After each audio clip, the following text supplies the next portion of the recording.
හරි අපි දැන් කෑම කයි කරන ගමන් ඉන්නේ.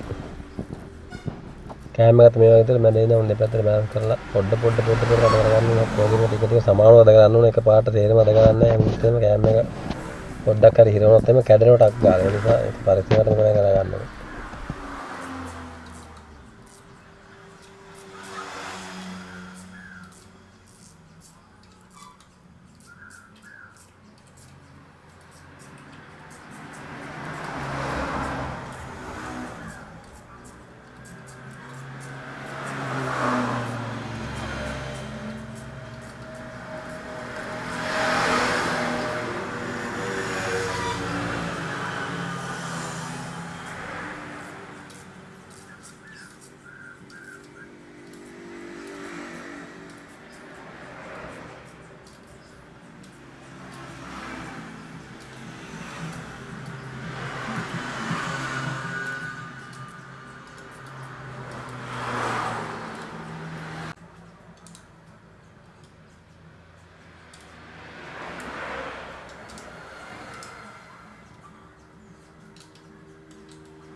දැන් කෑම එක අද කරගෙන ඉවරයි.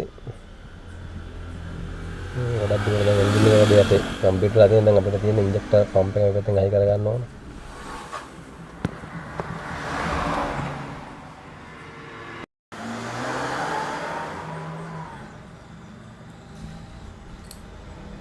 මම ඉන්ජෙක්ටර් පම්ප් එක අයි කරගන්න මෙන්න මේ විදිහට.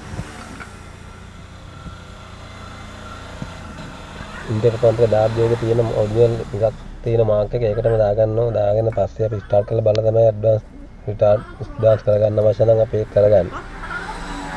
තියෙන ඔරිජිනල් මාර්ක් එක තමයි මුලින් තියාගන්න ඕන.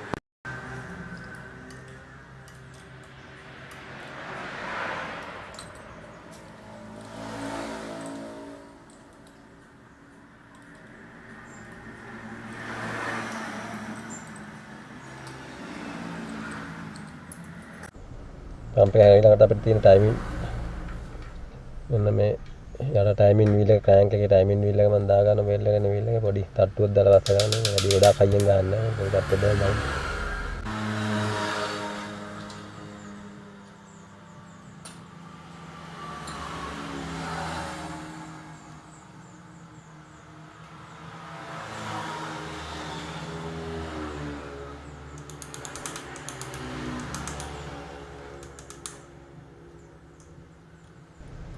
මම දැන් මේකේ මේ කුඩු ටික අය කරගෙන ඉන්න ඕන ඉස්සර.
මේ පුඩිය තද කරනකොට ඉම්පැක්ට් එක දාලා දෙන්න මේ පොඩ්ඩක් හොඳට ලොක් කරගන්න ඕනේ ස්ලිප් වෙන්න තියෙන එහෙම නැත්නම් පොඩ්ඩක් ඩැමේජ් වෙන්න පුළුවන් ඒක කල්පනා කරගන්න ඕනේ වැඩ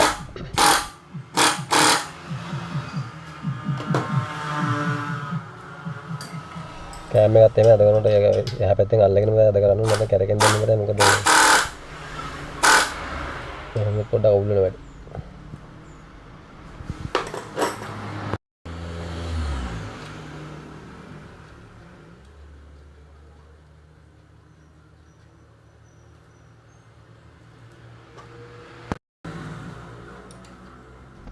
දැන් අපි ටයිමින් බෙල්ට් එක දාන්න හදන මෙන්න මේ විදිහට මම ඉස්සෙල්ලා මේක half compression තමයි පිස්ටන් එක හතරම භාගයට වගේ තියෙන තමයි මේක තද කරගන්න හෙඩ් එක. මෙන්න මේ වගේ දෙක පොඩ දෙපැත්තට කරකවගෙන අවශ්‍ය ගන්නට ටයිමින් මාක් වලට කරකවලා ගන්න ඕනේ මෙන්න මේ විදිහට. බෙල්ට් එක දාගන්න.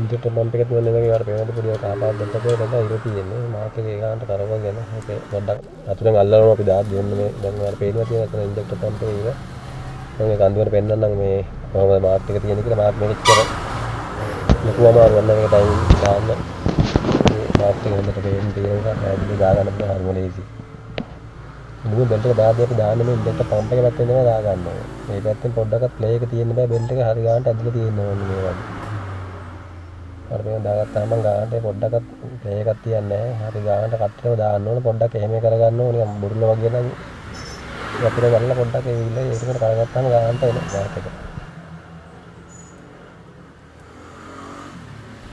මේ විදිහට ගාලා ඊට පස්සේ අන්තිමට අපි අර ඇඩ්ජස්ට්මන්ට් එක තද කරලා තියෙන ස්පීඩ් ලෝඩ් එක රිලීස් වෙන්න මේක බුරුල් කරන්නයි තියෙන්නේ. ඇඩ්ජස්ට්මන්ට් එක යන්නේ. මෙන්න මෙතන තමයි ක්‍රෑන්ක් එකේ මාක් එක තියෙන්නේ. මෙතන පම්ප් එකේ මාක් එක තියෙන තැන ඉරට. ඔතන තියෙන යටපැත්තේ ඊතලයක් තහඩුවේ ඊතලයේ කෑම් එක වීල් එකේ තියෙන ඉරට හරියටම ලයින් කරන්න ඕන. වෙනස් වෙන්න බෑ කට්ටයක් වෙනස් වෙන්න බෑ.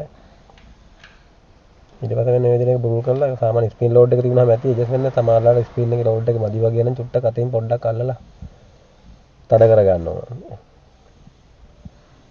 දැන් මේ වගේ යුක්තම පොඩ්ඩක් අල්ලලා අද කරගන්නවා. අද කරාම බලන්න ඕන ආ සාමාන්‍ය බෙල්ට් එක අල්ලලා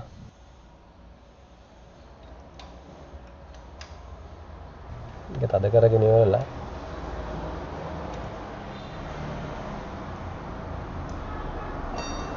මෙන්න මේ විදිහට දෙපැත්තට සමාන අඟල් භාග වගේ පැකන ගන්න තියෙන්න ඕන. මදි වගේ නම් චුට්ටක් අරගතින් අල්ලලා ඇඩ්ජස්ට් කරගන්න. ඊට පස්සේ අනිවාර්යයෙන්ම රවුන්ඩ් දෙකක් කරකලා බලන්න ඕන. හිරවීමක් හරි මොනවා හරි තියෙනවද කියලා. රවුන්ඩ් එක කරකලා හරියටම ආපහු බලන්න ඕන ඩැමේජ් මාක් එක හරියටම තිතටම තියෙනවද වෙනස් වෙලාද කියලා. මොකක් හරි අපිට මග ඇරිලා හරි නිකන් හරි කට්ටයක් පැනලා දුන්නොත් එහෙම එතකොට ඒක හරියට එනවා බලා ගන්න පුළුවන් රවුන්ඩ් එක කරපුවා. දැන් මම දෙවෙනි රවුම ඉවර කරා. ඔන්න දැන් ගතමෙතම තියලා බලනවා. හරි බෙල්ට් එකත් අල්ලන්නේ නැහැ. තව ජස්ට් ගාන හොඳයි. දැන් අපිට දෙන ඉස්සරහ පැත්තේ කවර දාලා හයි කරගන්න.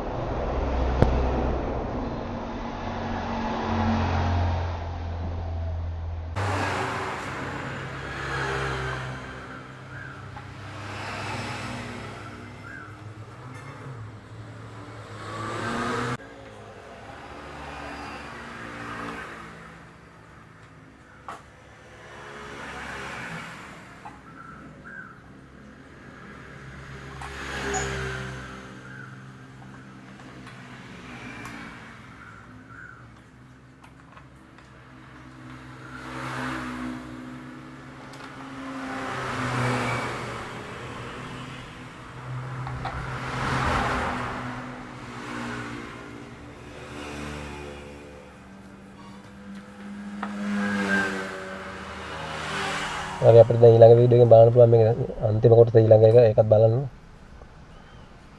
මම මේ කවර් ටික දාලා හයි කරලා ඉවරයි. ඊළඟට අපි වීඩියෝ එකෙන් අපි ඔක ඉන්ටේක් මැනිපුල් තපත් කවර් ටික දාලා හයි කරලා එන්ජින් එක තියාගෙන ස්ටාර්ට් කරන වීඩියෝ එක තියෙන ඊළඟට එහෙනම්